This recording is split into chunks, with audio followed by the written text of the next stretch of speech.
I have fitted harness leather in Harrowgate for 26 years, and in all that time I never once believed I would see a woman try to provoke a king's guard into blinking. Yet there she was, not 10 feet from where I stood that morning outside the palace at Harrowgate, waving a manicured hand in front of a young guardsman's face and demanding, in a voice pitched for the whole forecourt to hear, that he act like a real person for once. "Nothing," she said, snapping her fingers an inch from his nose. "Not a flicker. You're not even in there, are you? You're just a heartless statue somebody wound up and left standing here." Her name, I would learn before the hour was out, was Priscilla Hargrove, and she had positioned herself directly in front of the sentry box nearest the eastern gate, phone held sideways, narrating for whatever audience she imagined was watching her live. The guardsman she'd chosen, mind you, the way a hawk chooses the slowest rabbit in the field, stood in the position I'd watched 100 mornings before that one. Chin level, eyes forward, rifle at the correct angle against his shoulder, white gloves motionless at his sides. His name, stitched small on a card I would not read until later, was Elias Thorncastle. I had come to the forecourt that day on ordinary business, nothing more. My shop sits 2 streets back from the palace gates, and I hold a standing arrangement with the master of the horse to serve as tack for the mounted details, and when their harness needs it, for the merchant carts permitted to use the service lane along the eastern wall. I'd been asked to look at a brake linkage on a delivery dray before the noon deliveries began, and I'd arrived early enough to watch the changing of the guard, which I still did, after all these years, the way another man might watch a sunrise.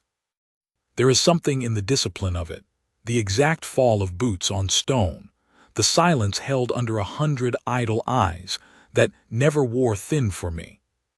What did not happen, that morning, in the usual order of things, was a woman climbing halfway over the low chain barrier to get a better angle on a guardsman's unmoving face. "Say something," Priscilla Hargrove said, louder now, drawing a ripple of attention from the loose crowd along the railing. "Anything. Blink. Twitch. Prove you're not just a puppet they prop up for the tourists." Thorncastle did not answer her. Of course he did not answer her. That is the entire architecture of the post, the whole reason a crowd gathers at that gate every morning instead of somewhere less remarkable.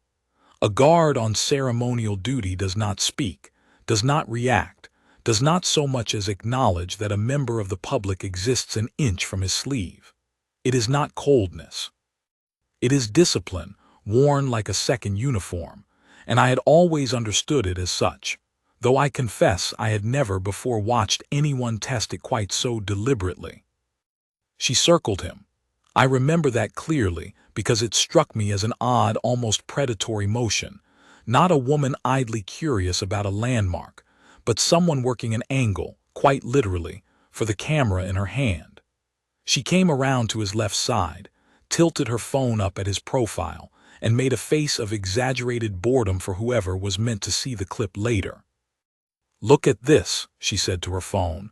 "A grown man standing here like a mannequin because some king told him to. Doesn't even care that people are watching. Doesn't care about anything. That's the job, apparently. Pretend you're made of wood." A man near me, older in a flat cap, muttered something about respect and moved off along the railing, plainly unwilling to watch further. A young couple laughed uneasily and then stopped laughing when nobody else did. I stayed. I told myself it was because I still had 40 minutes before my appointment with the dray.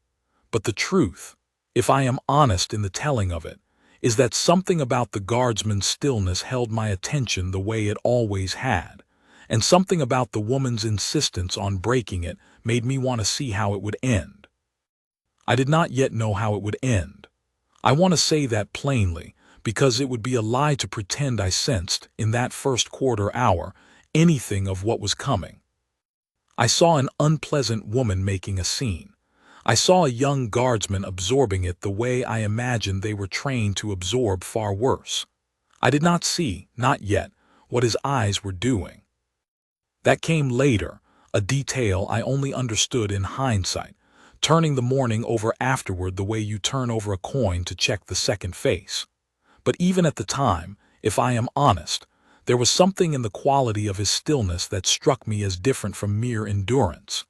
He was not gritting his way through insult the way a lesser man might, jaw tight, waiting for it to end. His face held an entirely neutral calm, and beneath that calm, though I could not have named it then, his eyes were working small, disciplined sweeps, so brief and so smoothly folded into the natural stillness of a man staring forward that I would have sworn, if asked, that he was staring at nothing at all. The changing of the guard had concluded some minutes before Priscilla Hargrove arrived at the railing. What remained, after the formal drill and the exchange of posts, was the static duty. 2 guardsmen holding the gate through the morning hours while the crowd came and went, photographed them, murmured about the bearskin caps and the red wool, and the discipline of men who did not so much as shift their weight for an hour at a stretch. It is, I have always thought, the least dramatic and most impressive part of the ceremony, because there is no music in it, no march, nothing to watch except a man refusing to be an ordinary man for as long as his watch requires. Thorncastle's watch, that particular morning, still had the better part of 2 hours left to run. "Excuse me," Priscilla Hargrove said now, addressing him directly, hands on her hips, phone still recording. "Excuse me, I am talking to you. Is there a person in there or is this just for show? Because I have to say, from where I'm standing, this looks like the most overpaid mannequin in the entire kingdom." A few people near the railing shifted, uncomfortable, the way a crowd shifts when it senses something crossing from entertainment into cruelty and cannot decide whether to intervene or simply wait it out. I felt it too. I had seen tourists tease the guards before. It was, in its small way, part of the ritual of visiting the palace, the harmless dare of trying to make a statue laugh. But there is a line between a dare and a campaign, and Priscilla Hargrove had crossed it within the first 5 minutes I watched her. She reached out then. I want to be precise about this, because it is the detail I would repeat most often afterward to my wife, to the men at the tavern near my shop, to anyone who asked what I had seen that day. She reached out and flicked the brim of Thorncastle's bearskin with 2 fingers, the way a person flicks a hat off a coat rack, testing whether it is real. He did not move. Not his eyes, not his jaw, not the set of his shoulders. The cap did not so much as tilt, because a well-fitted bearskin does not shift from 2 careless fingers, but the gesture itself, the sheer presumption of it, a stranger reaching out to touch a man standing guard at the gate of a king's household, drew a small, sharp intake of breath from the crowd around her. "See," she said, delighted, turning back to her phone. "Nothing. I could set this thing on fire and he wouldn't blink." It was an ugly thing to say, and I remember thinking, uncharitably, that I hoped someone from the palace staff would come and quietly ask her to step back from the barrier. No one did, not yet. The 2 guards on duty at the gate, Thorncastle at the eastern post, and a second man, older, whom I recognized from the stables as a guardsman named Holloway, at the western, were not permitted to summon assistance for mere insult. Their discipline did not extend to calling for rescue from an unpleasant tourist. It extended, as I understood it, to enduring exactly this sort of provocation without so much as a flicker, because a guard who reacts to mockery is a guard who has failed the single thing his post exists to prove, that nothing short of true danger will move him. I did not think, watching her flick his cap and laugh at her own cruelty, that true danger was anywhere near that gate. I was wrong, though not yet, not in that moment. The morning still had most of its hour left to run, and Priscilla Hargrove had a great deal more mockery in her before the crowd, and Thorncastle and I myself would learn exactly what his stillness had been holding in reserve. What I noticed next, and I noticed it only because I happened, at that exact moment, to be looking past the woman's shoulder toward the service lane where my dray was due to arrive, was Thorncastle's gaze cutting sideways for perhaps half a second, no more, toward the same lane, before returning to its fixed point straight ahead. It was such a small motion that I doubt one person in 100 would have caught it. I caught it only because I happened to be looking in that exact direction for my own reasons, and even then I thought nothing of it beyond a vague, passing impression. Guards watch everything, I supposed. That was simply what they did. Down the service lane, a good 100 feet off and still approaching at an unhurried walk, I could just make out the shape of a delivery dray, Bellamy's Provisioners.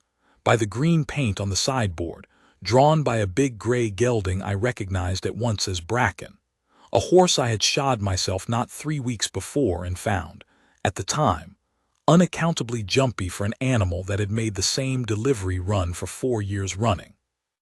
I thought nothing of it. I want to be honest about that, because it would flatter me to claim I sensed the shape of what was coming, and I did not. I saw a delivery cart approaching on schedule, a horse I knew, and a guardsman's eyes moving where any sensible man's eyes might move in a crowded public space. I turned my attention back to the woman still working her performance for the crowd, because it was, in its unpleasant way, the more compelling scene, and I did not yet understand that I was watching the wrong half of the forecourt.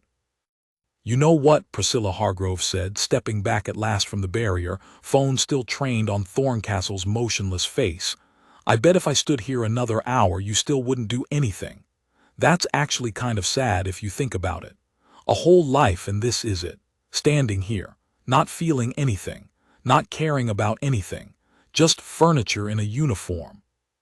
She laughed, pleased with the line, and half turned to the small cluster of onlookers who had gathered to watch her performance, as if inviting them to laugh along. A few did uneasily. Most did not. I did not. I found myself instead looking back down the service lane at the approaching dray, and at the small dark shape of a delivery hand walking alongside the horse's head, and at Bracken's ears, which were laid back flat and twitching in a way I did not like at all, though I could not yet have told you why. I checked my pocket watch. 20 minutes remained before my appointment.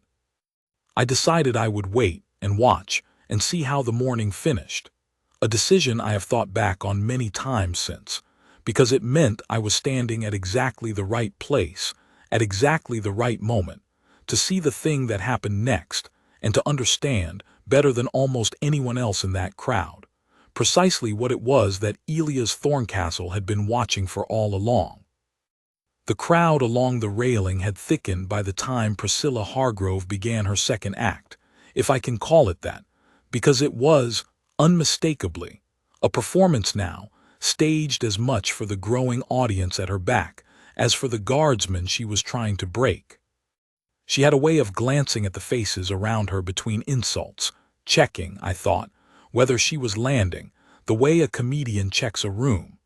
It was that quality more than the insults themselves that turned my stomach. Cruelty aimed at getting a rise out of a stranger is common enough and forgettable enough. Cruelty performed for an audience, polished for effect, struck me as something else.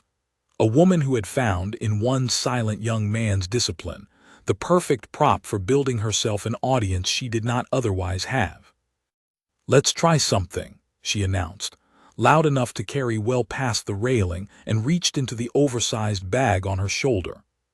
She produced, of all things, a pair of enormous novelty sunglasses, heart-shaped, garish pink, and held them up for the crowd's approval before stepping toward Thorncastle's face.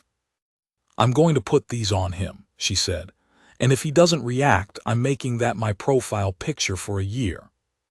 A murmur went through the onlookers, half amusement, half discomfort, and I saw 2 palace staff groundskeepers, from their dress, not guards, pause near the inner gate to watch, exchanging a look that told me they, too, understood this had gone past the ordinary teasing tourists sometimes offered. She reached up, standing on her toes, and settled the ridiculous glasses onto the bridge of Thorncastle's nose, adjusting them with 2 fingers as though dressing a shop mannequin. He did not move, not his eyes behind the pink plastic lenses, not his jaw, not so much as the set of his shoulders beneath the red wool. The crowd, despite itself, laughed, The image was absurd. An immaculate ceremonial guard in full dress, bearskin and medals and polished rifle, wearing a pair of heart-shaped sunglasses a child might wear to a summer fair, and Priscilla Hargrove beamed at the reaction the way a performer beams at applause. "See," she said, turning the phone to catch both his face and the laughing crowd. "This is what I'm dealing with. A man who will let a stranger put sunglasses on him rather than admit he's a person with feelings. That's the job. That's what they train them for. Feel nothing. Say nothing. Be nothing." I watched Thorncastle's face beneath the absurd pink lenses, and I want to record, because it seemed to me important even then, that there was no strain in it. A weaker man, made to endure that particular humiliation, might have held his composure through sheer effort, jaw clenched, a vein standing in his temple, the visible cost of restraint. Thorncastle showed none of that. His stillness looked, if anything, entirely restful, as though the sunglasses balanced on his nose were no more a burden to his attention than a fly he had long ago trained himself to ignore. Whatever was costing him something that morning, it was plainly not the woman in front of him. It was, I would understand only much later, the horse. Bracken had drawn closer while Priscilla Hargrove performed her small cruelty for the crowd, close enough now that I could see the young delivery hand, a boy I recognized as Fergus Doyle, Holly's Bellamy's newest hire, walking at the gelding's head with the particular stiff-shouldered care of a lad trying not to let anyone see he was struggling to keep a horse calm. Bracken's ears were still laid back. His stride had gone short and choppy, the gait of an animal bracing against something rather than walking easy, and though the dray behind him rolled along the cobbles at an ordinary pace, I found myself, saddler that I am, reading the horse's temper the way another man might read a gathering sky. I nearly went to Fergus then. I want that on the record too, because it would be dishonest to let the story make Thorncastle the only man in that forecourt paying attention.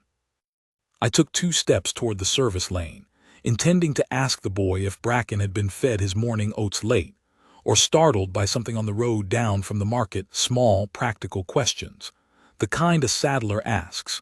And then Priscilla Hargrove's voice rose again behind me, sharper now, and I turned back, distracted, the way any man is distracted by a raised voice in a crowd, and I did not reach the service lane after all. "One more," she was saying to her phone, to the crowd, to whatever audience existed beyond the forecourt. "I want to see if he'll flinch if I get right up in his face. Nobody just stands there. Nobody. There's always something. Watch." She stepped in close, closer than she had come yet, close enough that the brim of her sun hat nearly brushed the edge of his bearskin, and raised her voice to something just short of a shout, 3 inches from Thorncastle's ear. "Boo!"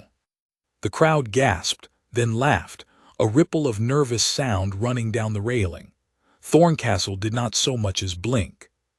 His eyes remained fixed on their point somewhere past her shoulder, calm, level, unreadable, and for one instant, I remember this distinctly, because it was the first time I understood that the crowd's amusement and Thorncastle's endurance were 2 entirely separate things happening in the same square foot of stone. I saw his gaze cut, fast and controlled, past Priscilla Hargrove's head toward the service lane, and hold there a half-second longer than it had before. I looked where he looked. Bracken had stopped. Not calmly, not the easy stop of a cart horse pausing at a familiar corner. He had planted his forelegs and thrown his head up hard enough that the traces snapped taut, and Fergus Doyle was hauling on the bridle with both hands, saying something I could not hear over the crowd's noise, his young face gone pale beneath a scattering of dust. I felt, for the first time that morning, a small cold thread of unease work its way down my spine. Not alarm. Not yet. Nothing so definite as that. Only the recognition, born of 26 years fitting harness for exactly this sort of animal, that a horse who plants his feet and throws his head in the middle of an ordinary walk is a horse listening to something no one else in the forecourt had yet noticed. I turned to look for whatever had spooked him and found nothing, no dog, no dropped crate, no sudden noise I could place. When I turned back toward the gate, Thorncastle's eyes had already returned to their fixed point straight ahead, calm as still water, as though the half-second his gaze had spent on the service lane had never happened at all. I told myself I had imagined the whole of it. I had a dray to inspect, a brake linkage to test, and a horse to soothe if Fergus Doyle proved unequal to the job, and I very nearly walked away from the gate at that moment to see to my own business, and let the woman finish making a fool of herself without me as a witness. I did not walk away. Something held me at the railing, call it habit, call it the saddler's instinct for trouble, call it nothing more than the ordinary curiosity of a man who had already invested 20 minutes in watching how the morning would end. I stayed, and Priscilla Hargrove, unaware that anything in the forecourt had shifted at all, straightened the ridiculous sunglasses on Thorncastle's nose, turned back to her audience, and began, with visible relish, the next act of her performance. "Heartless," she said, savoring the word, testing it on her tongue like a title she'd been building toward all morning. "That's what you are, a heartless statue. You don't care if I'm standing here. You don't care about anybody. That's what they make you into, isn't it? Something that can't care." I did not know, standing there with my pocket watch ticking down the minutes to my appointment, that I had just heard the exact words that would end her morning in a way she could not possibly have imagined. I only knew that she had said something cruel and small in a public square, that a young guardsman had absorbed it without a flicker, and that somewhere behind her, down a service lane she had not once glanced toward, a gray gelding named Bracken had just told anyone paying attention that something in the palace at Harrowgate's forecourt was very wrong, and getting worse. I finally made my way down the service lane a few minutes later, once Fergus Doyle had settled Bracken enough to walk him the remaining distance to the kitchen gate, and I did what any tradesman does when he sees trouble he half suspects is his own to fix. I looked at the harness first. "He's been off since the market," Fergus told me, still pale, still keeping one hand near the bridle. "Shied at a dropped crate outside the fishmonger's an hour back and hasn't settled proper since. Mr. Bellamy said run the delivery anyway. We're behind as it is."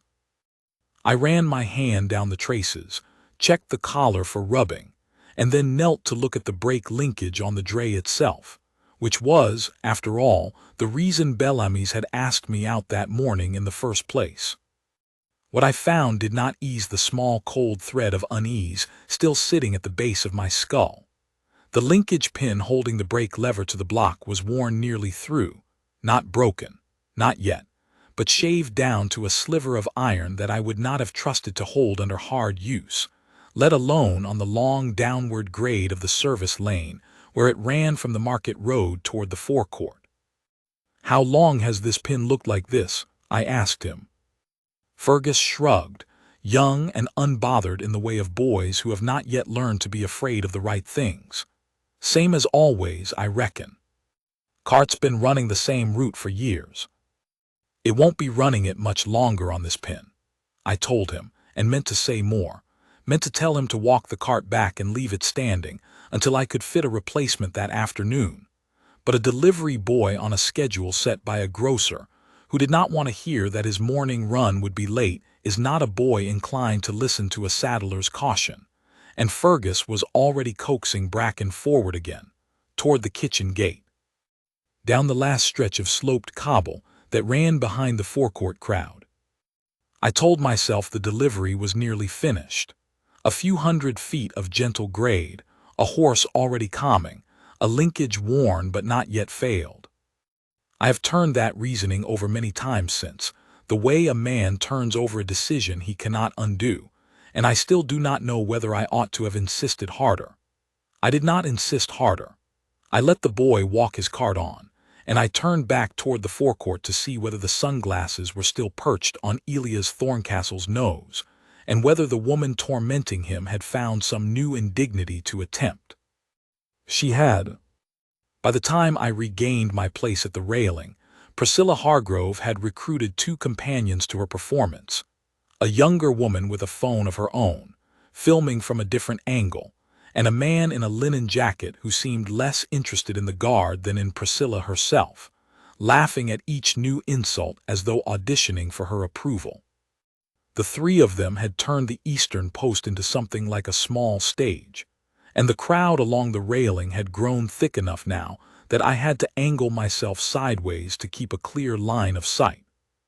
"Try the flag," the younger woman was saying, holding up a small paper pennant, the sort sold to tourists at the gift stalls near the outer wall. "See if he reacts to the flag." Priscilla Hargrove took it, delighted, and waved it directly across Thorncastle's eyes, close enough that the paper edge must have brushed his lashes. He did not blink. I watched for it specifically, because by then I had begun, almost without meaning to, keeping a private tally of everything the man endured without so much as a twitch, and the number had grown well past what I would have believed possible of an ordinary human being. "Nothing," she reported to her small audience, disgusted and thrilled in equal measure. "I told you, heartless statue. There's nobody home in there." It was around this time that I noticed, a little further along the gate, a palace groundskeeper conferring quietly with a man I did not recognize but whose bearing marked him immediately as something more than staff. A sergeant, I guessed correctly, from the single band of braid at his shoulder, and the unhurried authority with which he crossed the forecourt toward the eastern post. He did not approach Priscilla Hargrove directly. Instead, he paused near the railing not far from where I stood, close enough that I could hear him, and studied the scene with an expression I found difficult to read. Not quite anger, not quite amusement, something closer to grim patience, the look of a man watching a test he already knew the outcome of. "Rough morning for young Thorncastle," I said, more to have something to say than out of any real expectation of conversation. But the sergeant glanced my way, and, finding an ordinary tradesman rather than a tourist looking for gossip, answered readily enough. "He's had worse," the sergeant said. "Not from crowds, from weather mostly, and from standing a full watch on a bad ankle without a word of complaint. This is nothing to him. She thinks she's found the one thing that'll crack him, and she's picked about the least likely man in the regiment to prove her right." "Why's that?" The sergeant Pryor, I would learn his name was, before the morning finished, studied the eastern post a moment longer before answering. "'Cause Thorncastle doesn't stand there thinking about nothing, whatever she believes. He's the best set of eyes I've got on this rotation. Man could tell you how many pigeons crossed that forecourt in the last hour and never once looked like he noticed a single one of them. You want a fellow who reacts to insult, put someone thin-skinned on the post. You want a fellow who will actually keep the king's household safe while a crowd's testing his patience. You put Thorncastle there, and you let the crowd wear itself out." I thought of the half-second his gaze had spent on the service lane, on Bracken planting his feet and throwing his head, and I very nearly told Sergeant Pryor what I had seen. I did not in the end. It seemed a small thing at the time. A horse spooked and settled, nothing worth interrupting a sergeant's morning rounds over, and Pryor moved on shortly after, his attention drawn toward the inner gate, where I saw him pause again beside something at the base of the wall that I had not noticed until his interest drew my eye to it. A bag, an ordinary canvas shopping bag, the sort sold at half the stalls along the market road, sitting unattended against the stone at the foot of the inner gate, some 15 feet from where Thorncastle stood his post. I watched Pryor crouch beside it, unhurried, and I watched Thorncastle's eyes still fixed forward, still apparently oblivious to the woman waving a paper flag at his face, flick once briefly toward the sergeant and the bag before returning to their post. It was so quick, so seamlessly folded into the stillness of a man staring at nothing, that I doubted anyone but myself had caught it, and I had caught it only because I had, by then, begun watching for exactly that kind of motion. Pryor opened the bag with 2 fingers, glanced inside, and straightened a moment later with an expression of mild, private amusement. He said something to the groundskeeper I could not hear, and the groundskeeper laughed, and the bag was carried off toward the lost property office near the visitor's gate. A forgotten parcel of dried lavender and a paperback novel, as I learned afterward from the groundskeeper himself, left behind by some tourist who had set it down to take a photograph and walked off without it. Nothing. A false alarm, the kind any gate must field a dozen times a season, and I felt, watching it resolve so quietly and so quickly, a small unearned relief settle over me, as though the morning's tension had found its outlet and spent itself on an old woman's lost lavender. I did not yet understand that I had just watched the very system Sergeant Pryor described in action. A guard's eyes marking a possible hazard, a colleague quietly checking it, a threat ruled out before it ever became one, and that the same quiet machinery was, at that very moment, still running beneath Thorncastle's motionless face, still sweeping the forecourt, still returning, every so often, to the service lane, where a boy named Fergus Doyle was walking a nervous gray gelding on a worn brake pin toward the last stretch of downward grade before the kitchen gate.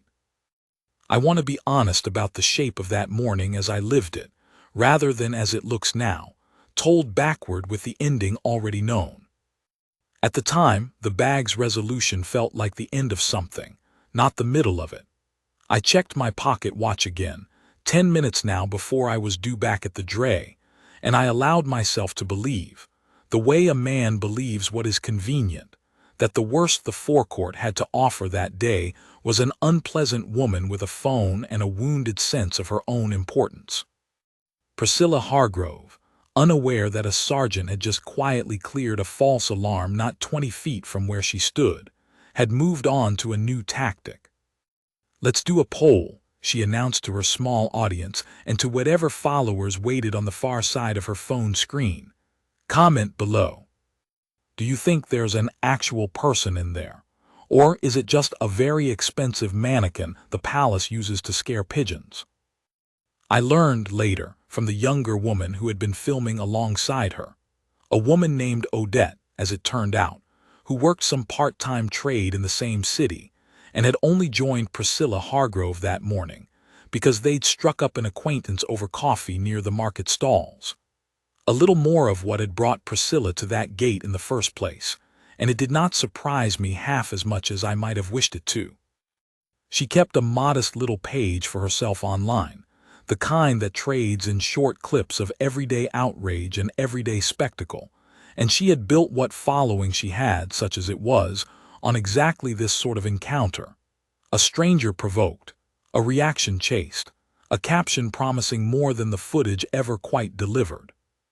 A guard who would not react was, to a woman working that particular trade, not a curiosity to be respected but raw material to be mined, and the longer he held his silence, the more convinced she seemed to grow that persistence alone would eventually crack him open into the kind of moment her page thrived on: a flinch, a scowl, a single sharp word she could clip and caption, and set loose into the world as proof that the palace's famous discipline was, underneath it all, no discipline at all. I did not know any of that yet, standing at the railing that morning, but I could see enough of it in the way she kept glancing down at her phone between insults, watching some small number climb, to understand that whatever she was doing to Elias Thorncastle, she was doing at least as much for the benefit of people who were not there at all. An audience of strangers, scattered wherever such audiences scatter to, cheering her on from a comfortable distance while a young man endured in person. Whatever indignity she judged would play best for them. It struck me, even then, before I understood the shape of the danger gathering behind the kitchen gate, as a peculiarly modern kind of cruelty. Not the old, blunt cruelty of a bully who simply enjoys another's discomfort, but something colder and more calculating, cruelty performed for an audience that would never have to look the guardsman in the eye or bear any part of the consequence themselves. The linen-jacketed man laughed too loudly. The younger woman filming beside her nodded along, delighted, and somewhere behind them, near the railing where an older gentleman had returned with what I took to be his granddaughter, a small girl of perhaps 6, in a yellow coat, clutching a paper pinwheel from one of the gift stalls. A new voice entered the scene, quiet at first, then less so. "That's enough," the older gentleman said. He had a soldier's bearing himself, I thought, though age had bent it somewhat, and a row of small ribbons pinned discreetly to his coat lapel that told a story I did not know the details of but recognized the shape of well enough. Leave the man be. He's standing his post. That's all he's doing. Priscilla Hargrove turned, phone still raised, plainly more delighted by a new participant than chastened by his tone. "Oh, I'm sorry, is he your friend? Does he text you on his lunch break? Because from where I'm standing, he's just a costume with a pulse, and I'm allowed to ask questions." "You're allowed to be rude," the old man said evenly. "Doesn't make it right. I stood a post like his once, younger than he is now, and I'll tell you something you don't seem to understand. The not reacting is the hardest part of the job, harder than anything you could throw at him. You're testing the wrong thing, madam. You think you're testing whether he cares. You're only testing whether he's disciplined. And he's winning." A small ripple of applause moved through the part of the crowd nearest the old man, quiet, uncertain, the kind of scattered approval a crowd offers when it has been waiting for someone braver than itself to speak first. I felt something in my own chest loosen slightly, grateful, I think, that I was no longer the only person at that railing troubled by what I was watching. Priscilla Hargrove's face tightened for the first time that morning. Not shame. I want to be clear. Nothing so useful as shame. But the particular irritation of a woman whose performance had just been interrupted by someone refusing to play his assigned role in it. "Fine," she said, turning back to Thorncastle with a fresh edge in her voice. "Fine. Let's really test it then. Let's see how disciplined he really is." She stepped forward again, closer than before, and this time she reached not for his hat, not for a prop from her bag, but for the polished barrel of the rifle resting against his shoulder, her fingers closing around the cold metal as though she meant to lift it clean out of his grip. I felt the crowd go silent around me, a held breath running the length of the railing, because even a woman who understood nothing else about the post understood, on some animal level, that she had just crossed from mockery into something the crowd itself sensed was dangerous. Not to her, not yet, but to the fragile, unspoken agreement that let a public square and an armed man stand so close together in peace. Thorncastle's hand moved. It was the first motion I had seen him make in over half an hour of watching, and it was not violent, not even sharp. A single, controlled shift of his grip that closed the rifle more firmly against his shoulder, and in the same motion, turned the barrel's angle just enough that her fingers slid free of it without ever having gained real purchase. His eyes did not leave their forward point. His face did not change. It was, I thought afterward, the smallest possible correction, the exact minimum of motion required to end the danger and no more, and it happened so fast that Priscilla Hargrove seemed genuinely startled to find her hand suddenly empty. "See," she said, recovering, laughing for her audience though her laugh had gone thinner now, "there is something in there. Reflexes anyway. Shame he can't manage an actual personality to go with them." The old gentleman with the ribbons said something under his breath that I did not catch, but that made the woman beside him wince. Sergeant Pryor, I noticed, had reappeared near the inner gate, watching now with an expression that had lost whatever grim patience it held before. His jaw had set, and I understood, watching him, that a line existed even in a discipline built to absorb insult, and that Priscilla Hargrove had just come within a hand's width of finding it. I checked my watch a final time. My appointment with the dray could wait no longer, and I told myself, walking back toward the service lane, that whatever happened next at the eastern gate, I had seen enough of it to satisfy my own curiosity, that the morning's real business, worn brake pins and nervous horses, was waiting for me down the lane, and that a woman's cruelty toward a guardsman, however ugly, was not, in the end, any business of mine to referee. I want to tell you honestly that some instinct stopped me before I reached the dray, that I sensed, even then, the shape of what was coming. I did not. I walked the 100 feet down the service lane with nothing more urgent in my mind than a worn iron pin and a grocer's schedule, and it was only the sound behind me, a horse's scream and the sharp crack of wood against stone, that told me the morning was not, after all, as finished as I had believed. I ran the rest of the way, and found the scene less dire than the sound had promised, though dire enough to leave my hands unsteady for a good while after. Bracken had reared against the last stretch of the slope, forelegs pawing air, and the dray had lurched sideways hard enough that its rear wheel struck the stone curb bordering the lane and split a spoke clean through. Fergus Doyle had both fists knotted in the bridle, shouting something soothing and useless in the way frightened boys shout at frightened animals, and it was only the quick arrival of a stable groom, an older man named Osric whom I knew from the palace mews, that brought the gelding back down onto all 4 feet and settled, trembling, his sides heaving like a bellows. No one was hurt.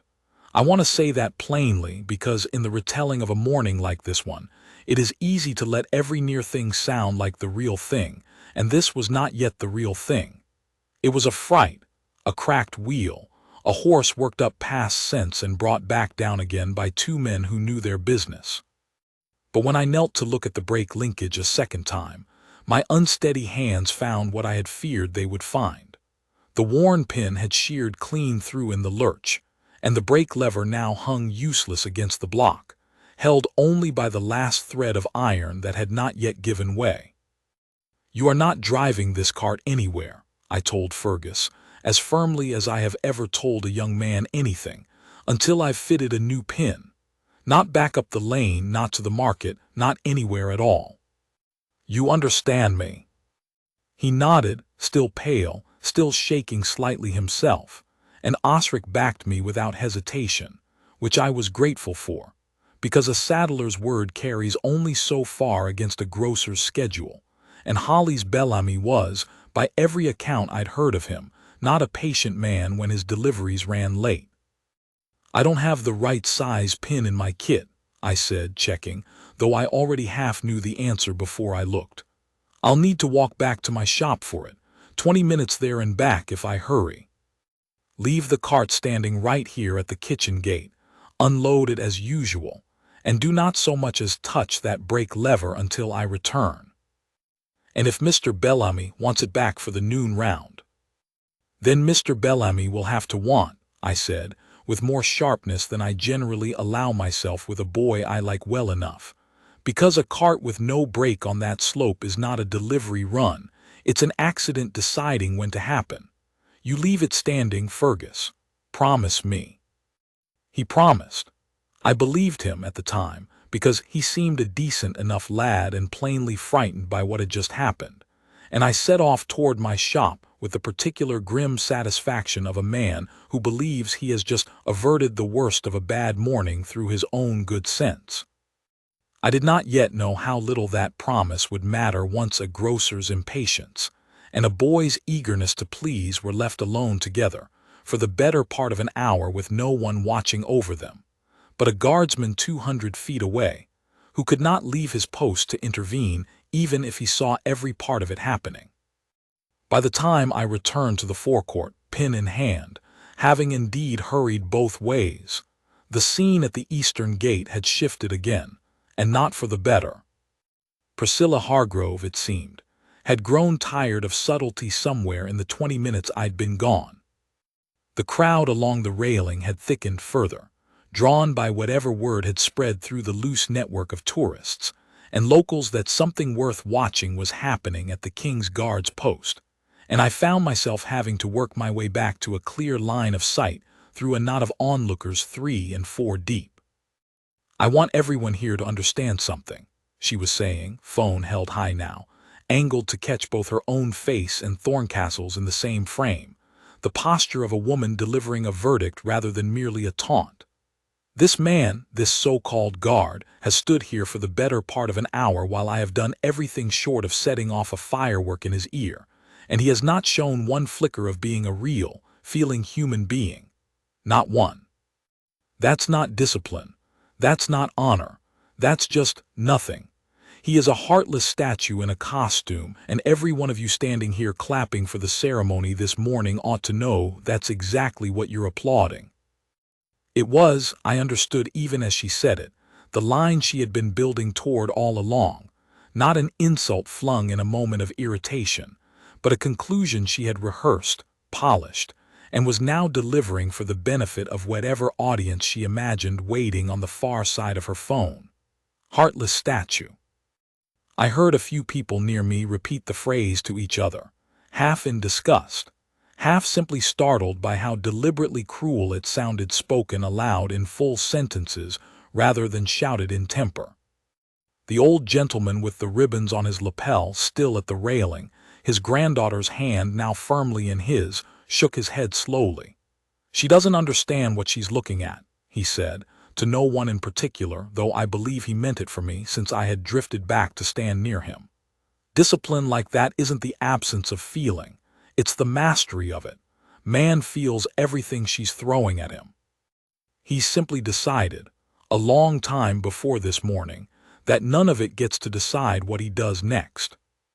I found myself nodding, though I did not say so aloud, because I had begun by then to suspect something the old man had perhaps already worked out for himself, that whatever Thorncastle was holding in reserve, it was not merely patience with a rude tourist. I thought of the half-second his eyes had spent on the service lane, twice now, and of Sergeant Pryor's words about the best set of eyes in the regiment, and I found myself, despite my better sense, scanning the forecourt myself, the way you scan a room after someone has told you a burglar has been through it once already. I saw nothing amiss. The kitchen gate stood open in the middle distance, Bellamy's dray parked exactly where I had left it, its cracked wheel and severed brake pin hidden from the crowd's view behind a low garden wall. Fergus Doyle was nowhere in sight inside, I assumed, carrying crates through to the palace kitchens, which was, after all, the entire purpose of the delivery.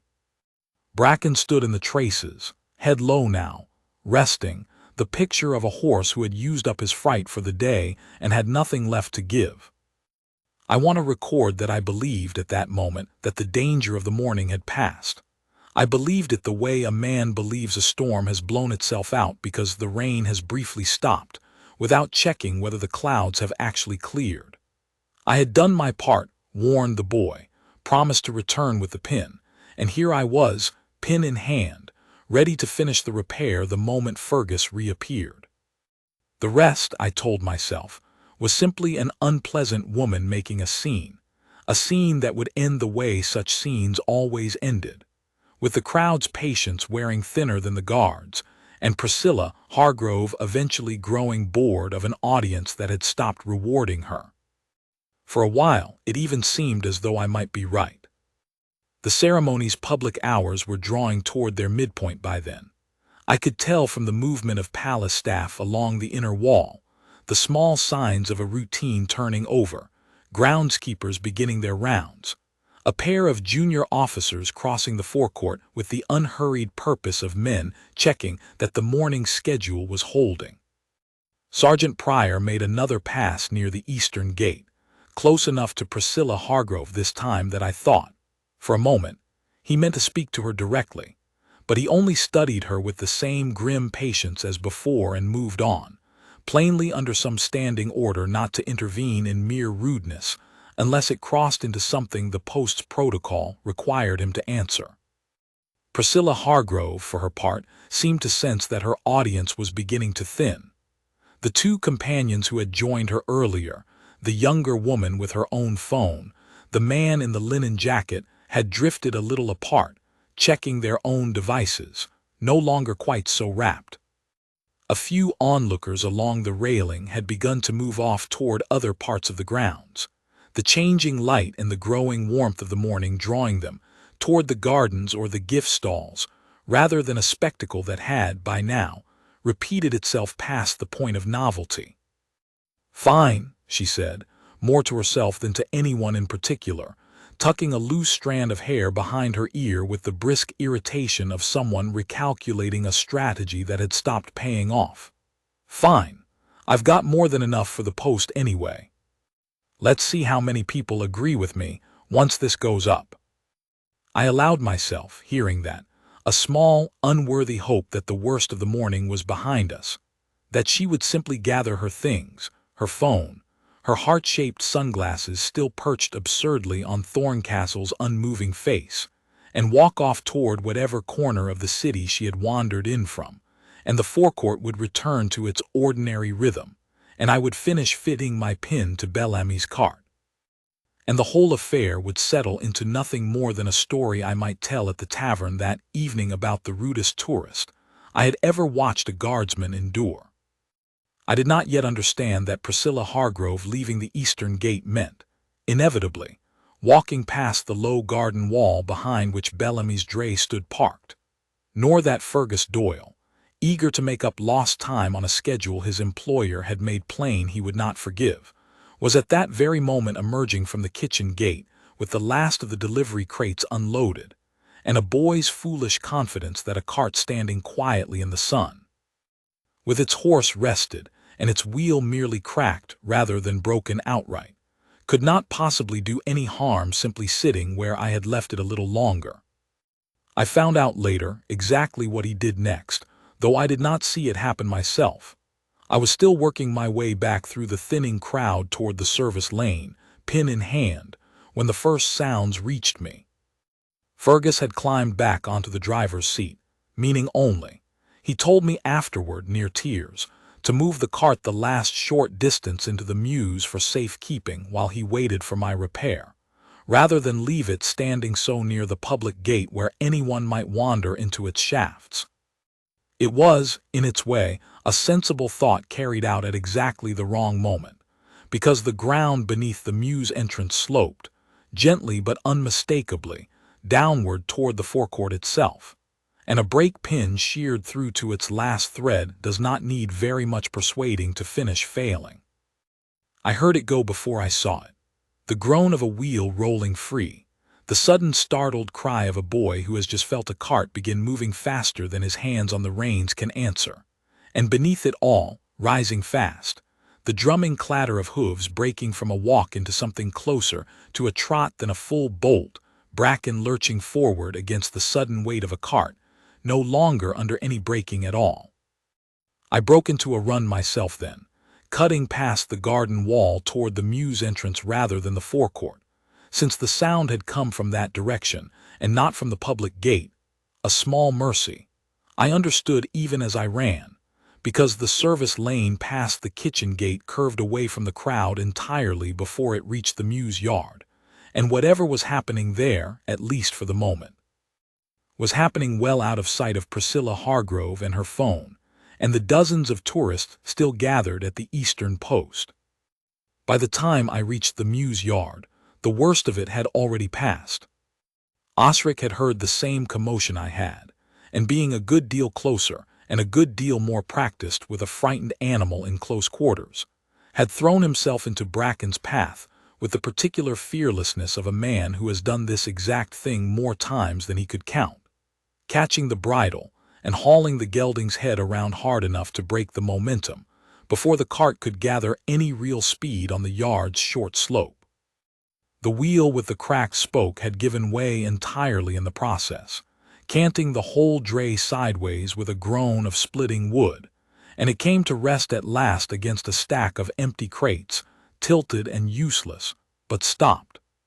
Fergus Doyle sat on the driver's board with both hands still locked around reins that no longer needed holding, white-faced, silent, the particular silence of a boy who understands, all at once and far too late, exactly how badly his good intentions had nearly gone. "I only meant to move it into the mews," he said, when he could speak again. "I thought you said not to drive it on the lane, but this was only the yard. I thought that'd be safe enough. I didn't think." "I know what you thought," I told him, and did not have the heart, seeing how thoroughly frightened he already was, to say much more than that. Osric, still holding Bracken's bridle, threw me a look over the horse's lowered head that needed no words at all, the look of one tradesman to another, agreeing without discussion that the matter was closed, the lesson learned, and no further scolding required. I fitted the new pin myself, there in the mews yard, with hands that had gone steadier now that the worst had already happened and passed without injury to anyone. It took the better part of 20 minutes, working around the tilted wheel and the general disorder of a delivery gone thoroughly sideways. And by the time I finished, Bracken had settled back into something like his ordinary temper, and Fergus had recovered enough of his color to help me right the dray and see to the cracked wheel, which would need a proper Wainwright's attention before the cart went anywhere again that day. "You'll not be running any more deliveries on this cart this morning," I told him, and this time he did not argue. "Mr. Bellamy's not going to like that," he said, with the resigned tone of a boy already rehearsing an unpleasant conversation. "Mr. Bellamy," I said, "can like it or not as he pleases. A cracked wheel and a horse that's been frightened twice in one morning is not going anywhere near that forecourt again today, and if he wants to argue the point, he can come argue it with me." I believed, saying it, that I had settled the matter for good. The cart stood disabled in the mews yard, its wheel beyond any repair I could offer on the spot, and Bracken, still hitched but no longer asked to pull anything at all, stood quietly in the shade with his head low, the picture of an animal whose day's alarms were, at last, behind him. I checked my watch, well past the appointment I'd originally come for, the whole morning now given over to a repair that should have taken 20 minutes and had instead consumed the better part of 2 hours, and told myself, walking back toward the forecourt to collect my satchel of tools from where I'd left it near the railing, that the day's trouble had come and gone and left nothing behind but a frightened boy, a cracked wheel, and a story I would tell at the tavern that evening about the second worst morning of deliveries I had ever heard of. I did not yet know about the midday gun. I ought to have remembered it myself. I had lived within earshot of the palace at Harrowgate my whole life, and the tradition was older than I was.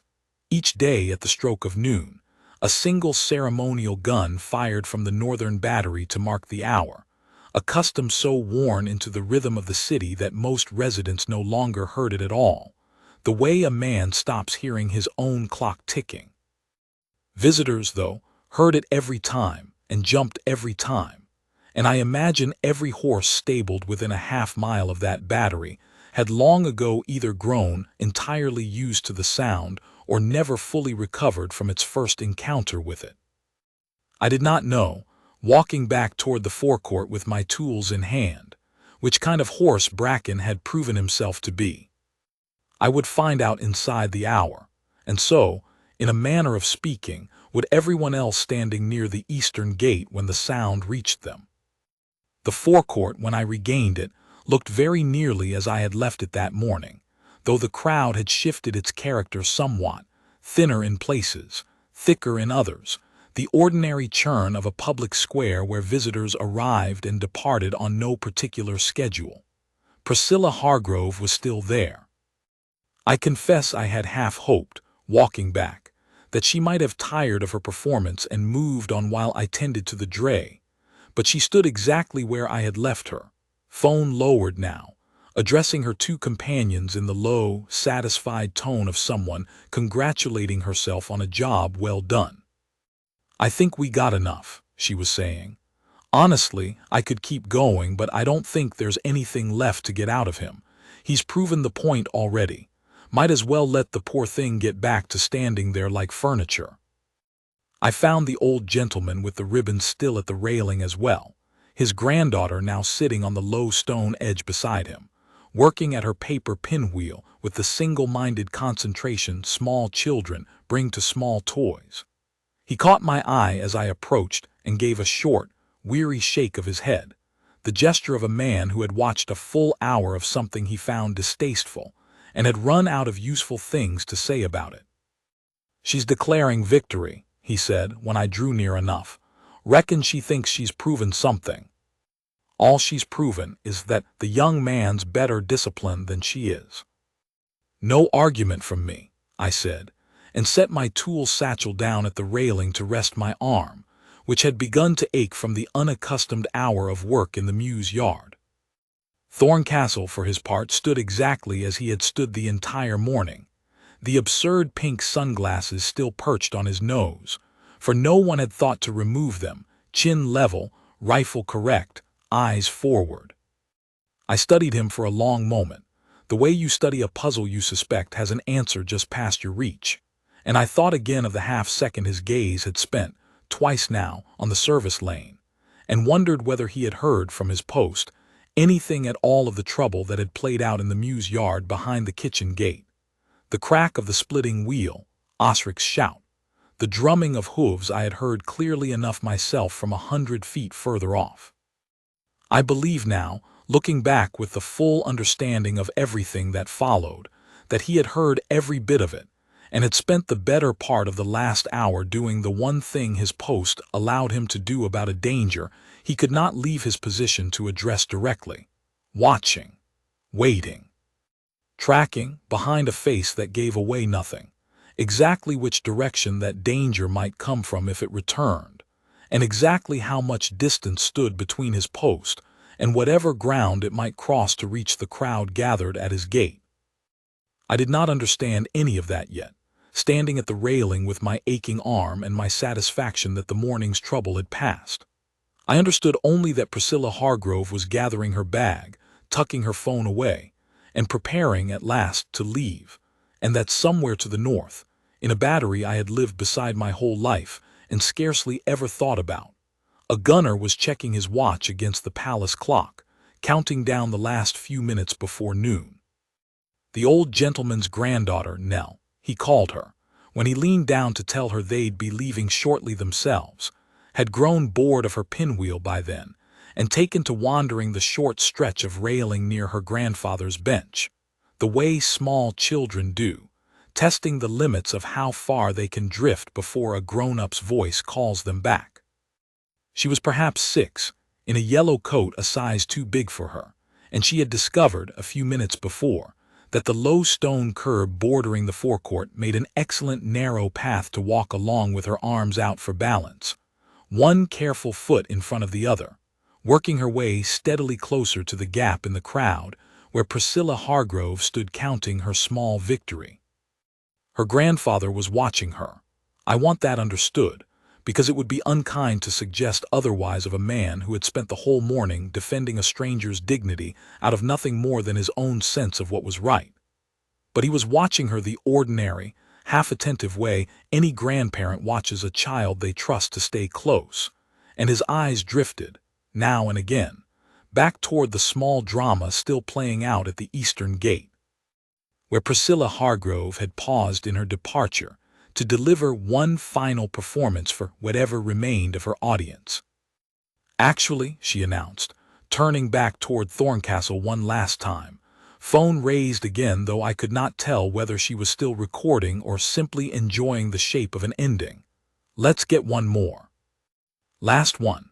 A goodbye photo with the heartless statue, so everyone can see exactly what I've been dealing with all morning." She stepped back toward the barrier, angling for a wider shot that would take in the whole of the eastern post. The bearskin, the sunglasses, the rifle, the whole absurd tableau she had spent the better part of an hour constructing, and in doing so, without seeming to notice it at all, drifted a few steps sideways along the chain barrier, toward the gap where the crowd control rope met the low garden wall bordering the service lane. It was, I understood only afterward, very nearly the same spot where the lane opened onto the forecourt proper, the exact point where anything coming down that lane at speed would first meet open ground and a crowd of people with nowhere obvious to run. Nell, meanwhile, had reached the end of her careful curb-walking exercise, and finding nothing more interesting to do, turned her attention toward the gap in the barrier itself, drawn by the low iron gate that stood half open there for staff to pass through, and by the simple, magnetic curiosity small children feel toward any door left ajar. I saw all of this only in fragments, the way you see a room by lightning, a glimpse of the girl in yellow drifting toward the open gate, a glimpse of Priscilla Hargrove stepping back into that same gap to frame her photograph, a glimpse of Thorncastle's eyes, fixed forward as they had been all morning, betraying nothing of what I would only understand. In the seconds that followed, he had almost certainly already noticed.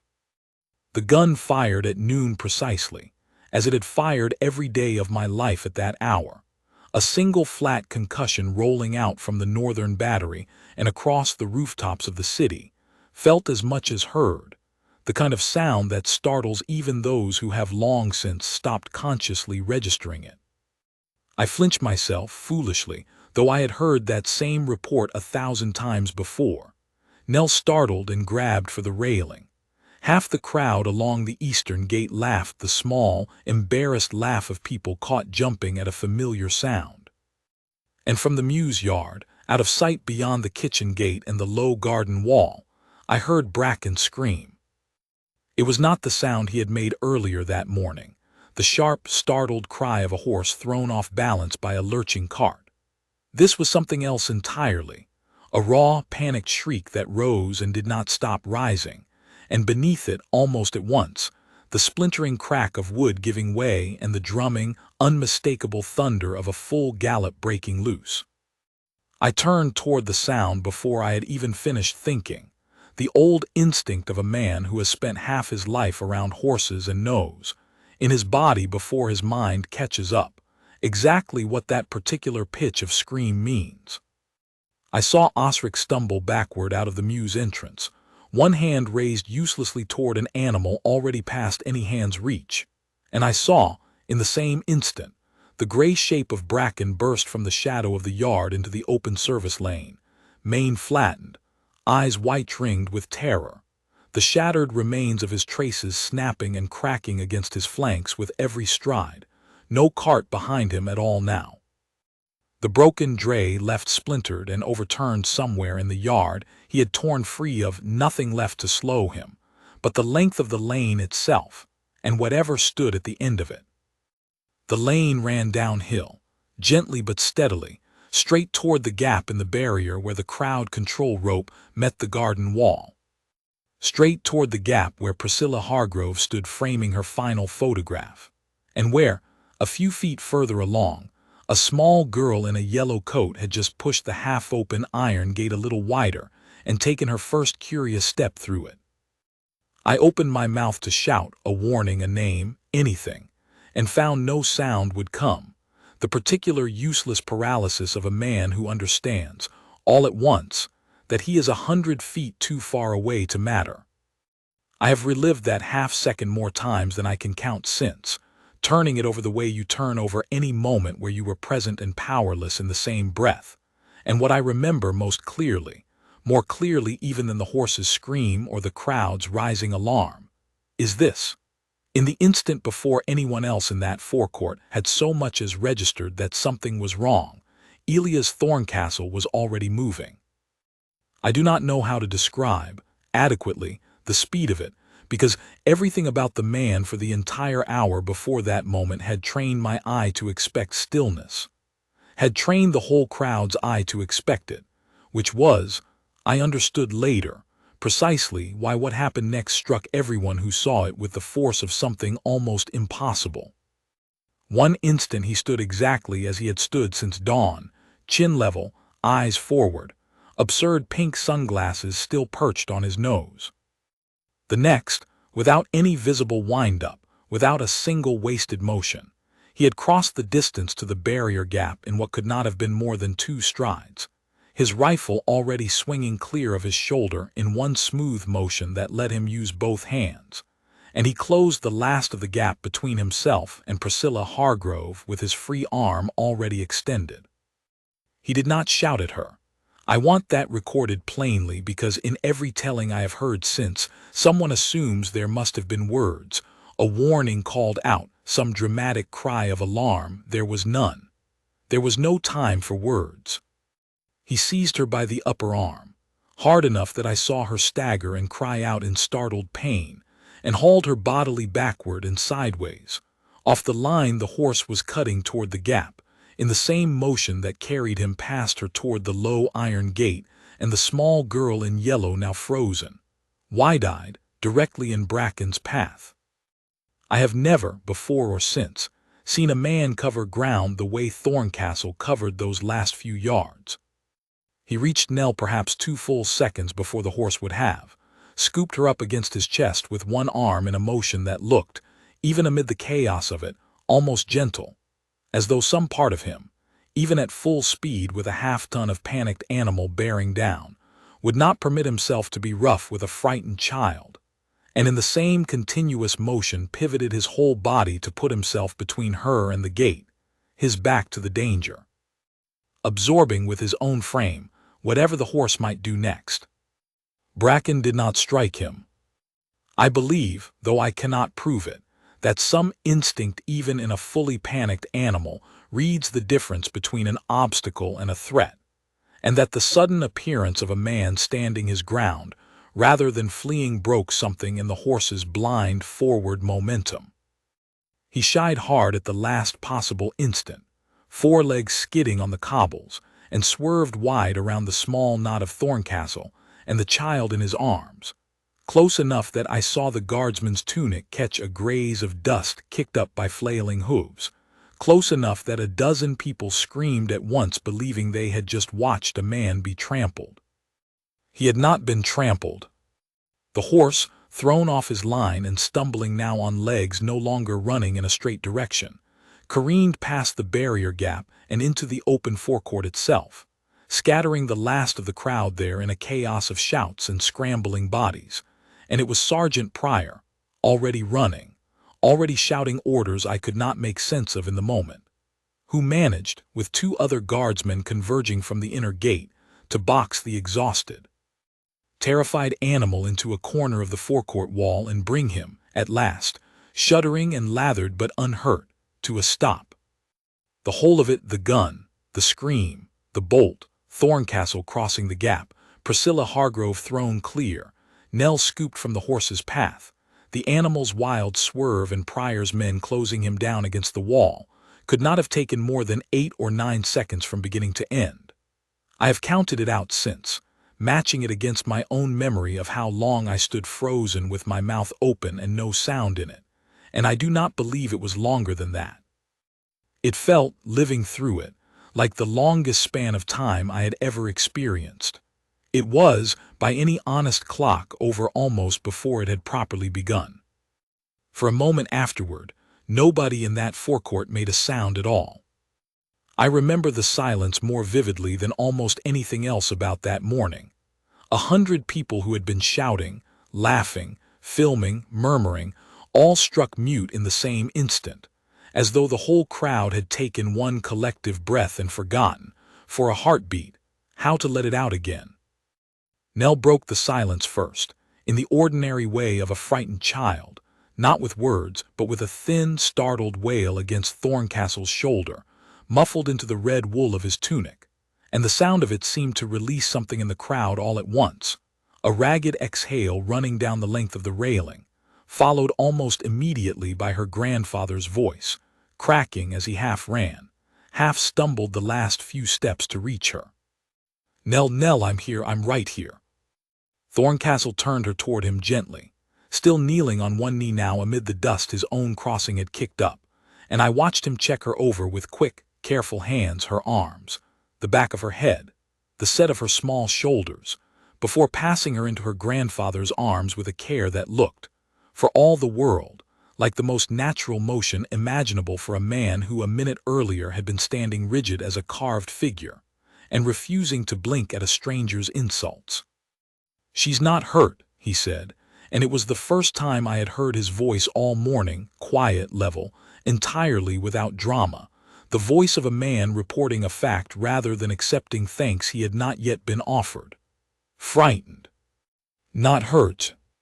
The old gentleman could not speak at all for a moment, only held his granddaughter against his chest with both arms shaking, and when he finally did find words, they came out broken and simple, the way true gratitude usually does. "You saw her," he managed. "You saw her before any of the rest of us even knew there was anything to see." I did not hear what Thorncastle said in answer to that, if he said anything at all, because my attention had already gone to Priscilla Hargrove, who was sitting where his grip had left her, not thrown to the ground exactly, but staggered several feet backward and down onto the low stone edge of the garden wall. Her phone still clutched in one hand, though the recording, I would learn later, had captured nothing more of the incident than a violent, spinning blur before it fell from her grip entirely. She was shaking. I want to describe that plainly and without exaggeration, because it would be easy, telling this story, to make her collapse into something more theatrical than it actually was. But there was nothing theatrical in it at all. She sat with both hands pressed flat against the stone on either side of her face gone the particular gray-white of someone who has just understood, all in a rush, exactly how close they came to something they cannot fully name, and she was breathing in short, uneven pulls that told me, even before she spoke, that whatever composure she had built her whole performance on that morning had gone entirely out of her. "I was standing right there," she said, to no one, to everyone, to the empty space where the horse had been. "I was standing right there." I moved toward her without quite deciding to, the way you move toward anyone in obvious distress regardless of what they might have done to deserve your indifference an hour before, and knelt beside her on the stone. "You're all right," I told her, which was true, though it did not feel in the moment like a very useful thing to say. "You're not hurt. He had you clear before the horse was anywhere near you." "I felt it," she said, still staring at the empty ground. "I felt the wind of it going past. I didn't even see it coming. I didn't see any of it coming. I was looking at my phone."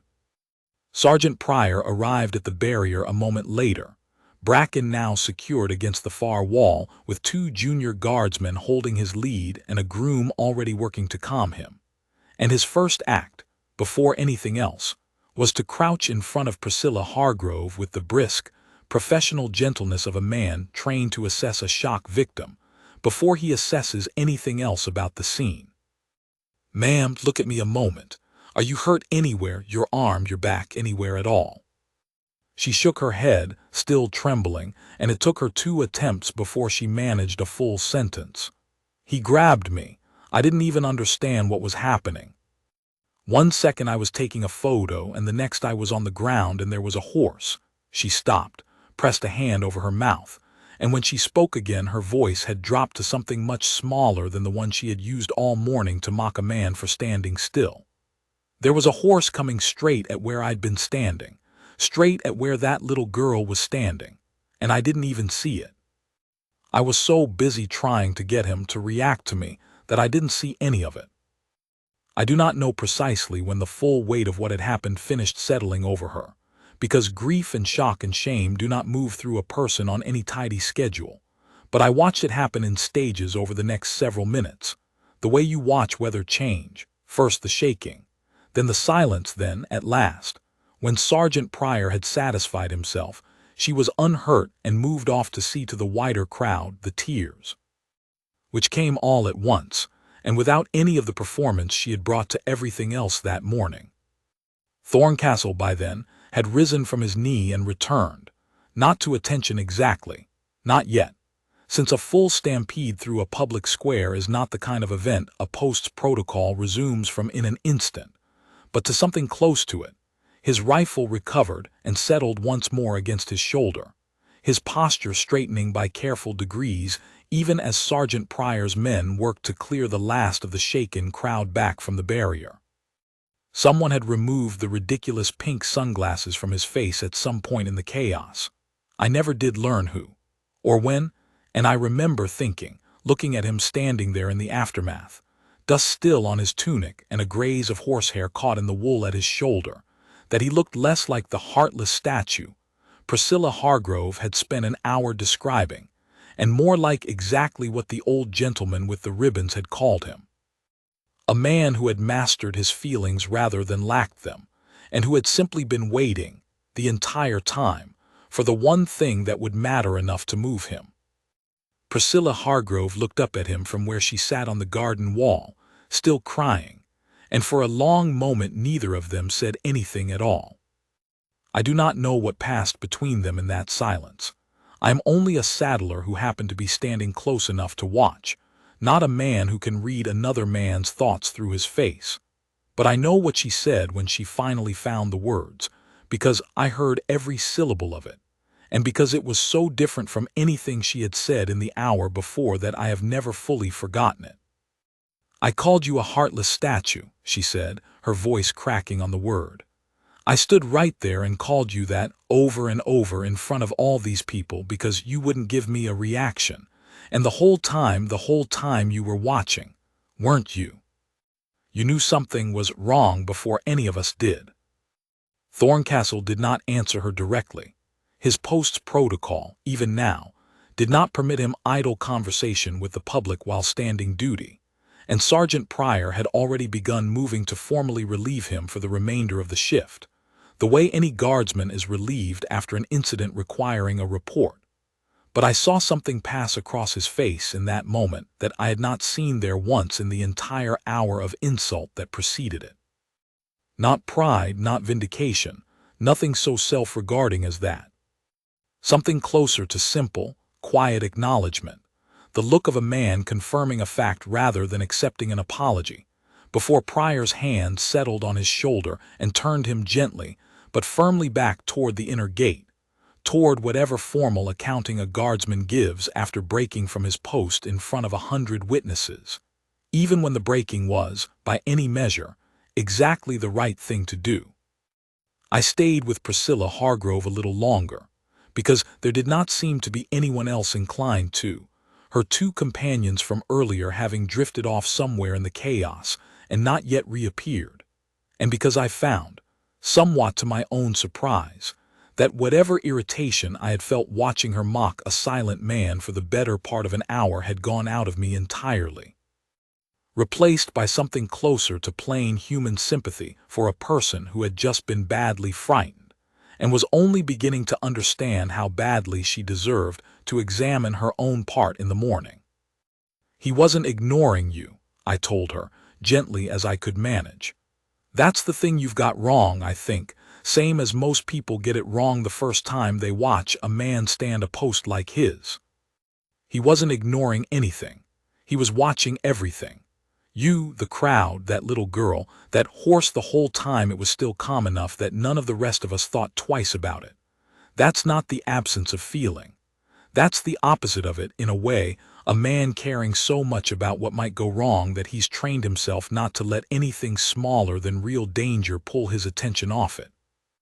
She wiped her face with the back of her hand, an unglamorous, entirely unguarded gesture, so unlike the careful performance of the morning that I found it, oddly, the most honest thing I had seen her do. "I filmed the whole thing," she said. Everything I said to him. It's all there. On my phone if it isn't broken." She looked down at the device, cracked now across one corner where it had fallen, and gave a short, humorless laugh. "I was going to post it. I actually thought people were going to laugh at him."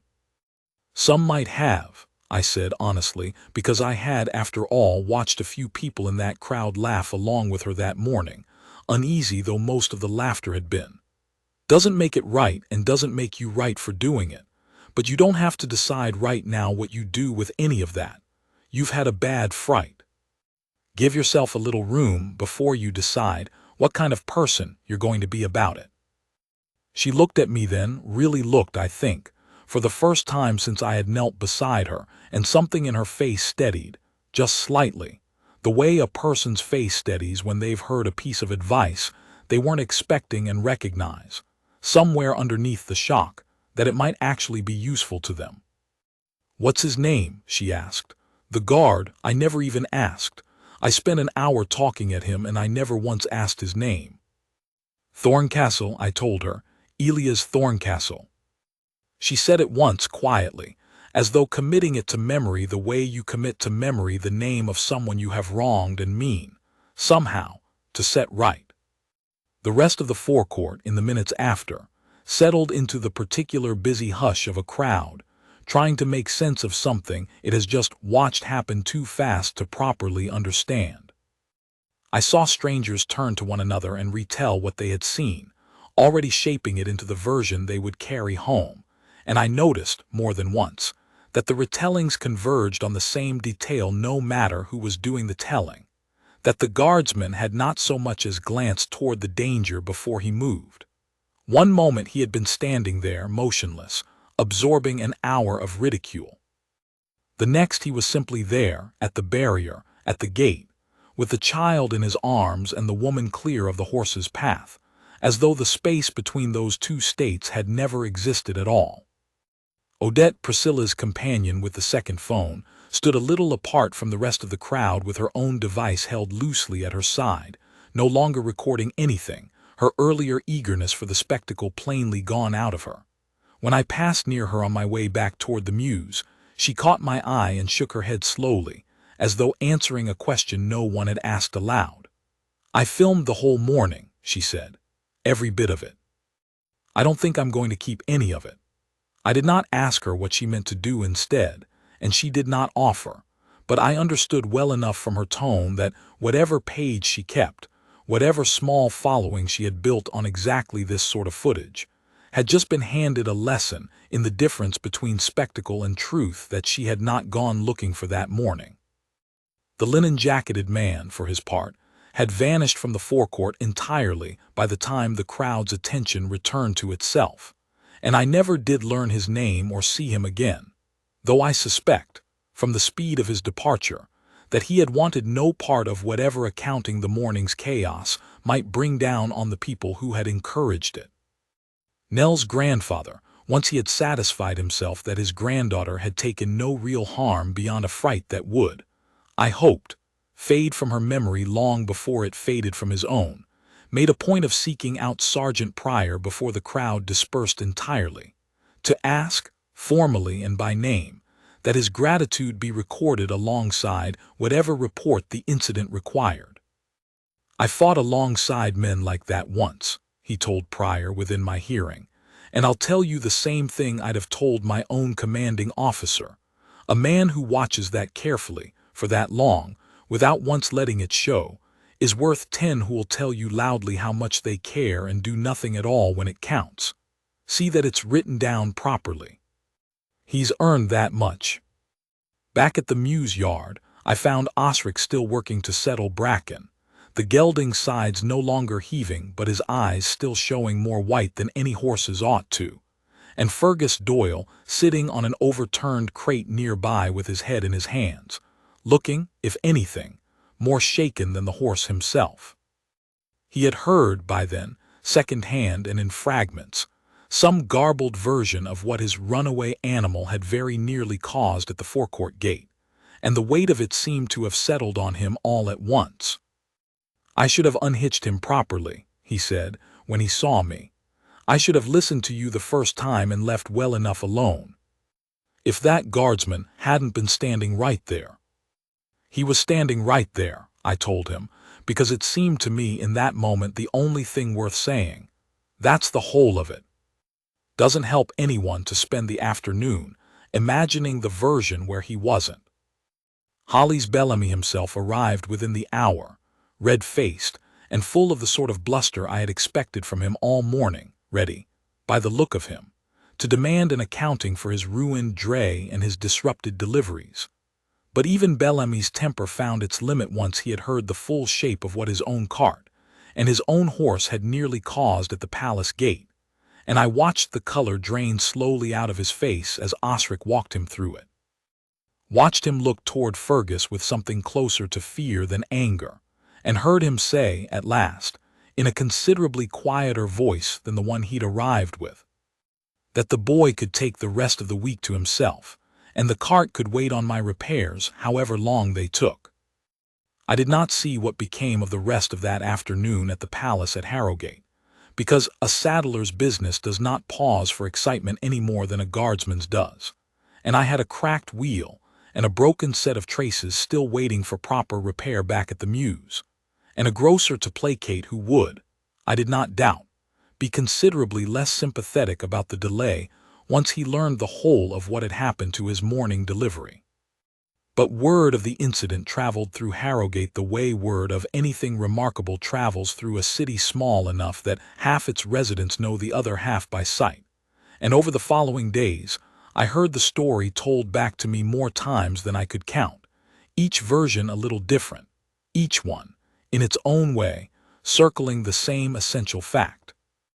A guardsman who had endured an hour of public mockery without so much as a flicker had, in the space of 9 seconds, saved a stranger's life and a child's in the same continuous motion, and had done it not despite his stillness, but because of it. Sergeant Pryor, I learned from the groom Osric a few days later, had filed a full report on the incident that same afternoon, as protocol required whenever a guardsman broke his post. Though broke his post struck me, hearing the phrase second-hand, as a strange way to describe what Thorncastle had done, since the entire purpose of his post, properly understood, was exactly the vigilance that had let him see the danger coming before anyone else in that forecourt so much as suspected it existed. The report, Osric told me, had gone up through the regimental captain within the day, and from there, by whatever channel such things traveled inside the palace at Harrowgate, to the ear of King Alaric himself.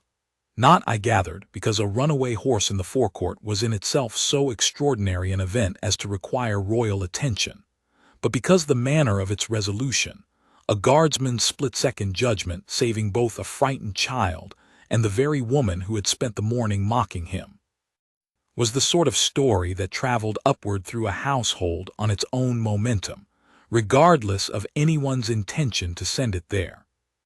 I heard, though I cannot swear to every detail of it since I had it third-hand from the groom who had it second-hand from a steward, that King Alaric asked to have Thorncastle brought before him the following week.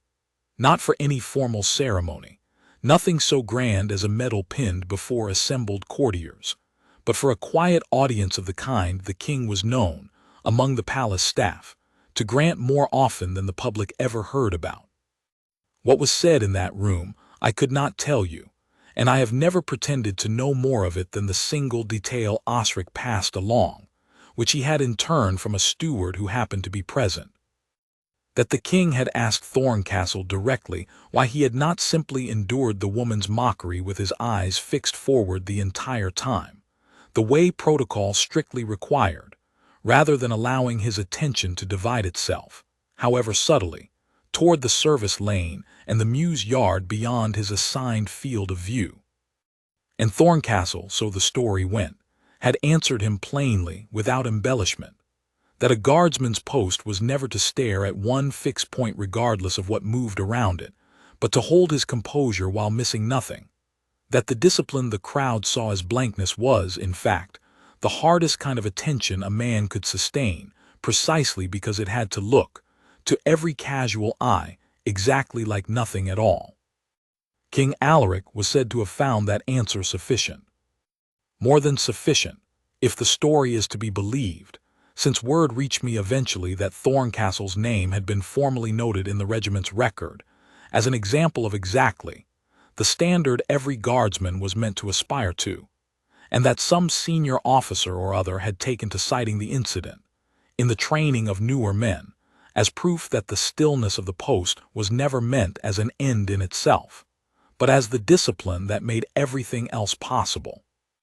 There was, Osric told me, one further detail from that quiet audience worth repeating, though I offer it with the same caveat as the rest, that the king had asked, near the end of their conversation, whether Thorncastle bore the woman any resentment for the hour of mockery she had put him through, and that the guardsman had answered without hesitation that he did not, because her cruelty had cost him nothing he had not already trained himself to give up at the start of every watch, while her fright afterward had cost her something considerably harder to recover, the comfortable certainty that a man's silence meant he had nothing worth listening to.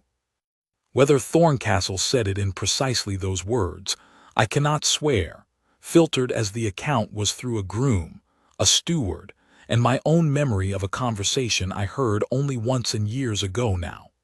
But I have always believed it because it matched, exactly, everything I had watched him do with my own eyes on the morning it happened. I do not know how much of that account is precisely accurate, filtered as it was through 3 or 4 tellings before it reached me, and I offer it here with that honest caveat. What I do know, because I saw it myself with my own eyes and did not need anyone else's account to confirm it, is what happened 11 days later, on a Thursday morning much like the one that had started all of it, when I found myself again near the eastern gate of the palace at Harrowgate on ordinary business, and saw Priscilla Hargrove standing at the railing. She was not filming anything. That was the first thing I noticed, and it struck me, given how I had first encountered her, as the most significant detail of all. She stood quietly at the edge of the crowd, an ordinary tourist among ordinary tourists, watching the changing of the guard proceed through its exact, unhurried choreography, and when the ceremony concluded and the static duty resumed, a different guardsman at the eastern post that particular morning, though Thorncastle, I would learn, was due to relieve him within the hour. She waited, patient in a way I would not have credited her capable of 11 days before. Until the changeover came, and Elias Thorncastle himself took up the post. She did not approach the barrier the way she had the first time, brash and certain of her welcome. She stood a respectful distance back, at the edge of the crowd rather than pressed against the rope, and when Thorncastle had settled into his stance, chin level, eyes forward, the whole practiced stillness, I now understood a great deal better than I had the first time I watched it. She simply spoke, quietly, in a voice pitched only to carry as far as the barrier itself. "I don't expect you to answer me," she said. "I understand you can't while you're on duty. I just wanted you to hear it since I never got the chance to say it properly before. I'm sorry. For all of it, the sunglasses, the flag, grabbing at your rifle, calling you a heartless statue in front of 100 people who probably still remember it better than I'd like. I was cruel to you because I wanted attention, and you were the easiest, safest-looking target I could find, because I assumed a man who wouldn't react couldn't be hurt by anything I said. I know now that isn't true. I know now it was never true. And I know you saved my life, and a little girl's in the same 9 seconds, right after I'd spent an hour telling everyone within earshot that you didn't care about anything at all." Thorncastle did not answer her, of course. His post did not permit it, and would not have permitted it even had he wished to, but I watched his eyes, still fixed on their point somewhere past her shoulder, and I believe, though I cannot prove it any more than I could prove what passed between them in the immediate aftermath of the incident, that he heard every word of it, and that some part of him, held perfectly still behind a disciplined face, received it exactly as it was meant. She left something at the base of the sentry box before she went. I saw her set it down, quietly, without ceremony, and did not learn until I asked a groundskeeper about it later that it was a folded letter, addressed not to Thorncastle personally, but to the regiment's captain, formally withdrawing and correcting, in writing, the account she had originally intended to post from that morning's recording. In its place, I was told, though I never saw it myself, she had published something else entirely, a short, unglamorous account of what had actually happened at the palace at Harrowgate that day, stripped of any performance, admitting plainly to her own behavior and describing, in her own words, precisely what she had watched a disciplined man accomplish in the space of 9 seconds after enduring an hour of her cruelty without complaint. I do not know how widely it traveled, or whether it reached even a fraction of the audience her original recording might have found. I like to think it reached the people who needed to see it, and I have found over the years since that this is usually enough. I think of that morning often, more often than I expected to, when it was simply one more strange episode in a saddler's ordinary week of harness and hooves and worn iron pins. I think of Priscilla Hargrove circling a silent man with her phone raised, certain she had found, in his stillness, proof of some hollowness at his center, when what she had actually found, though she could not see it yet, was the exact discipline that would save her life within the hour. I think of the old gentleman's words at the railing, that discipline like Thorncastle's was not the absence of feeling but its mastery, and I think, too, of the small, easily missed half-second his eyes had spent, twice over, on a service lane the rest of us had no reason to watch at all, The whole of his vigilance folded so seamlessly into the appearance of nothing that I very nearly walked away from that gate believing, the same as she did, that there was nothing behind it worth watching for. I was wrong about that, and so was she, and I have come in the years since to understand the difference between the two kinds of wrong we were. Mine was an ordinary failure of attention, the sort any man is guilty of 100 times a week without consequence. Hers was crueler, because she had mistaken a man's restraint for his emptiness and had built, out of that mistake, an entire performance meant to humiliate him for a quality that was, in fact, the very thing standing between her and real harm. I do not think she ever fully forgave herself for that mistake, not in any way that erased it, and I do not believe she was meant to. But I saw her, that second Thursday morning, stand at the railing and speak an honest apology to a man who could not answer her, and I saw something steadier in her afterward than the brittle, performing certainty she had carried the first time I watched her. The look, I think, of someone who had learned the hard way that stillness is not the same as absence, and that the men who hold themselves the quietest are very often holding, behind that quiet, everything the rest of us need them to be watching for. Elias Thorncastle finished his watch that second Thursday the same way he had finished every watch I ever saw him stand, before and since. Without a word, without a flourish, relieved at the changeover by another guardsman, in the same unbroken rhythm, the post had kept for longer than either of us had been alive. I never did become his friend, exactly in the years that followed, though I came to know him a little, the way a tradesman comes to know the men whose harness and boots and belts pass through his shop often enough. He never once, in all that time, spoke to me of the runaway horse, or the little girl in the yellow coat, or the woman who had called him a heartless statue in front of 100 strangers and meant it, at the time, with her whole unkind heart. He did not need to speak of it. I had seen it myself, standing close enough to watch the whole of it unfold, and I understood by then exactly what I had actually been looking at all that long, strange morning. Not a man made of wood, not a statue with no one home inside it, but the rarest kind of vigilance there is. The kind that costs a man everything to maintain and asks, in return, only that no one notice it is there at all, right up until the one moment it matters more than anything else in the world.